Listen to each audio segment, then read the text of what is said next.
Hello everyone, welcome back to my channel. आज हम discuss करेंगे एक बहुत ही हॉट टॉपिक ऑफ 2026 जिसका नाम है UGC, that is university grants commission.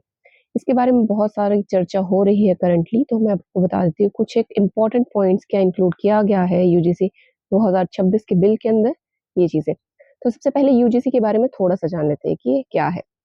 UGC का मेन फंक्शन होता है allocate grants to universities, advising on higher education reforms and promote quality and standards in higher education, right. जैसे कॉलेजेस वगैरह हैं, universities हैं इंडिया में अलग अलग, बीएचयू है, दिल्ली यूनिवर्सिटी है, राइट, इलाहाबाद यूनिवर्सिटी है, आईआईटीज हैं डिफरेंट। तो ये यूनिवर्सिटीज के अंदर आती है। इसके अलावा और भी बहुत सारी यूनिवर्सिटी होती हैं, जैसे private universities, deemed universities, right, central universities रहती हैं हमारे पास, वो सभी आती हैं यूनिवर्सिटीज के अंदर। तो उनके अंदर एजुकेशन किस तरीके से चलेगी, टीचिंग स्टाफ्स की हायरिंग का प्रोसीजर, एजुकेशन को इम्प्रूव करने की जो प्रोसेस रहती है, वो सारी यूजीसी के अंदर आती है। इसकी फॉर्मेशन के बारे में देखते हैं। फॉर्मेशन इसे रेकमेंड किया गया था सार्जेंट रिपोर्ट के दौरान 1944 के अंदर कि एक यूनिवर्सिटी ग्रांट्स कमीशन होना चाहिए इंडिया के अंदर। इसकी establishment as per this suggestion 1945 में हुई थी। Supervise initially Aligarh, Banaras and Delhi universities, इन तीन यूनिवर्सिटीज को सुपरवाइज किया था इसने इनिशियली। इसके बाद 1947 में इसने सारी की सारी यूनिवर्सिटीज को अपने अंडर ले लिया, उनकी फंक्शनैलिटीज को अपने अंडर ले लिया। रिकंस्ट्रक्शन या फिर रीस्ट्रक्चर के बारे में देखें तो ये जो यूजीसी बनाया गया पहले, इसमें ऐसा कहा गया कि कुछ रीस्ट्रक्चर होना चाहिए, इसमें कुछ चेंजेस लाना जरूरी है।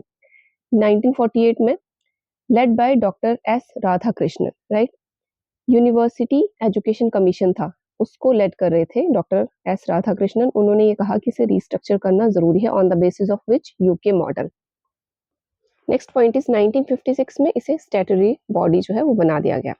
हेडक्वार्टर्स इसके न्यू दिल्ली में। कॉम्पोजिशन में क्या क्या रहता है इसके अंदर, चेयरमैन होता है इसका, वाइस चेयरमैन होता है, इसके अलावा 10 अदर मेंबर्स रहते हैं। इन सभी को अपॉइंट किया जाता है सेंट्रल गवर्नमेंट के द्वारा। यूजीसी इक्विटी रेगुलेशन 2026 के बारे में देखते हैं कि ये क्या है। अब UGC to overcome shortcomings of 2012 advisory framework, 2012 में एक एडवाइजरी फ्रेमवर्क बनाया गया था यूजीसी के लिए, करेक्ट। बट उसमें कुछ एक शॉर्टकमिंग्स थी, कुछ एक कमियां थी, उनको कवर करने के लिए 2026 में फिर से इसे चेंज किया गया है, इसके इक्विटी रेगुलेशंस को बनाया गया है। इनका एम क्या रहता है, to tackle caste based discrimination in higher education institution, HEIs higher education institution.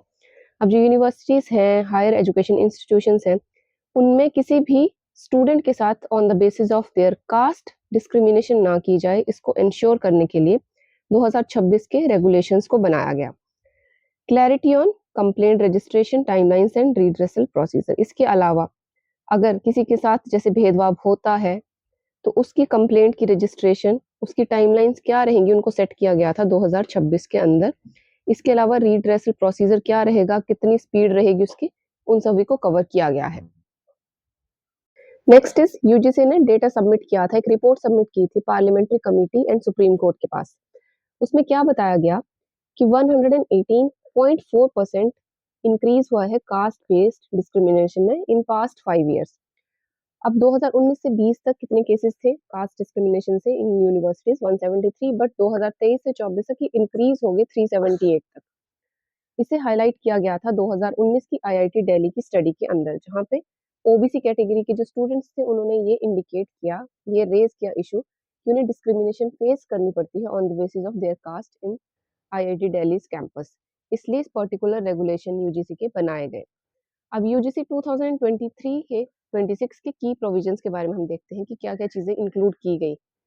इसका स्कोप जो था उसे एक्सटेंड कर दिया गया। मैं आपको बताया कि 2012 में क्या था, एडवाइजरी फ्रेमवर्क था, वो SC/ST के लिए ही लिमिटेड था।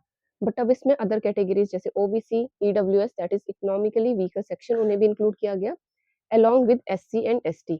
Next is mandatory structures. कुछ मैंडेटरी स्ट्रक्चर्स कमिटीज बनाई गई हैं। फर्स्ट है इसमें EOC, that is equal opportunity centre. ये क्या करते हैं, जैसे SC/ST, OBC, EWS women candidates हैं या फिर कोई फिजिकली डिसेबल्ड कैंडिडेट है, उनको इक्वल अपॉर्चुनिटी प्रोवाइड करता है एजुकेशन सेंटर्स के अंदर। इसके अलावा सेकंड कमेटी है इक्विटी कमेटी। अगर किसी तरीके की डिस्क्रिमिनेशन होती है तो कंप्लेंट फाइल करती है ये पर्टिकुलर कमेटी और उसके आधार पे आगे एक्शन लेगी। 2 कमिटीज बनाई गई हैं। इन इंस्टीट्यूशंस को एस्टेब्लिश करना हर एक जो यूनिवर्सिटी रहेगी, हायर एजुकेशन इंस्टीट्यूशन रहेंगे, उनके लिए मैंडेटरी है। ये रिप्रेजेंट करेंगे SC/ST, OBC, women and person with disability. Next is time bound investigations.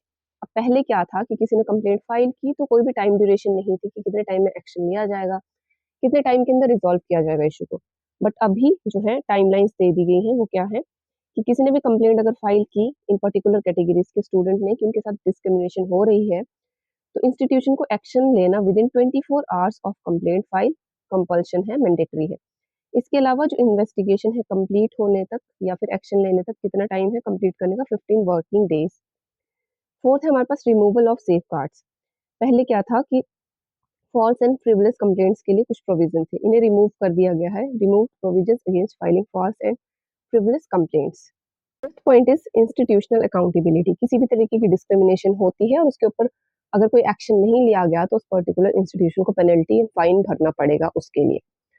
अब 2026 का जो बिल पास किया गया है यूजीसी का, उसके आधार पर डिस्क्रिमिनेशन की अलग डेफिनेशन दी गई है। उसके बारे में हम देख लेते हैं कि डिस्क्रिमिनेशन क्या होती है as per UGC act of 2026। किसी भी तरीके की direct indirect caste based harassment, derogatory remarks और एक्शन, किसी भी तरीके का गलत तरीके का रिमार्क या फिर एक्शन जो है करना।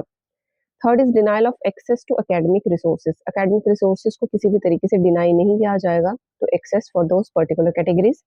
कंडक्ट ऑफ अंडरमाइनिंग डिग्निटी और इक्वालिटी, इक्वालिटी को भंग नहीं किया जाएगा। इसके अलावा डिग्निटी को भी किसी तरीके की चोट नहीं पहुंचाई जाएगी किसी भी स्टूडेंट की। And punitive measures.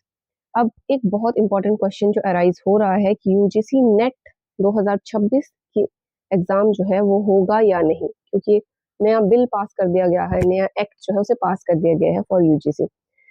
तो अभी तक तो ये है कि यस ये एग्जाम हेल्ड होगा, क्योंकि गवर्नमेंट की तरफ से कोई भी अपडेट नहीं आया है अभी तक एग्जाम हेल्ड होगा या नहीं। यूजीसी नेट का एग्जाम होता है जो भी यूनिवर्सिटीज मैंने आपको बताई इंडिया की मेजर, जैसे प्राइवेट है जिसमें चंडीगढ़ यूनिवर्सिटीज, या फिर जो गवर्नमेंट है दिल्ली यूनिवर्सिटीज, बीएचयू है, सेंट्रल यूनिवर्सिटीज है, आईआईटीज है, उनमें असिस्टेंट प्रोफेसर, प्रोफेसर या फिर जूनियर रिसर्च फेलो इस तरीके की पोजीशंस रहती हैं बहुत ज़्यादा। उनके लिए अप्लाई करने के लिए पर्टिकुलर एग्जाम रहता है ऑन नेशनल लेवल। तो यस ये भी होगा।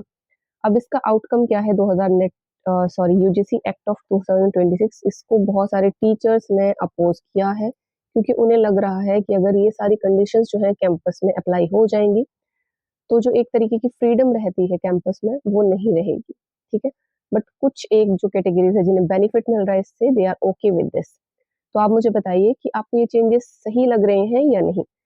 So this is the full video regarding UGC act 2026 and UGC की डेफिनेशन मैंने सब कवर कर दिया है जो भी है इसके अंदर। अगर आपको वीडियो इन्फॉर्मेटिव लगी हो तो चैनल को सब्सक्राइब करें और उसे भी सब्सक्राइब कराएं। ऐसी ही कोई और वीडियो अगर आपको चाहिए किसी हॉट टॉपिक के ऊपर तो नीचे मुझे कमेंट सेक्शन में जरूर से उसका नाम बताइए, मैं उसके ऊपर वीडियो जरूर से बना के आपको दूंगी। Thank you for watching this and bye.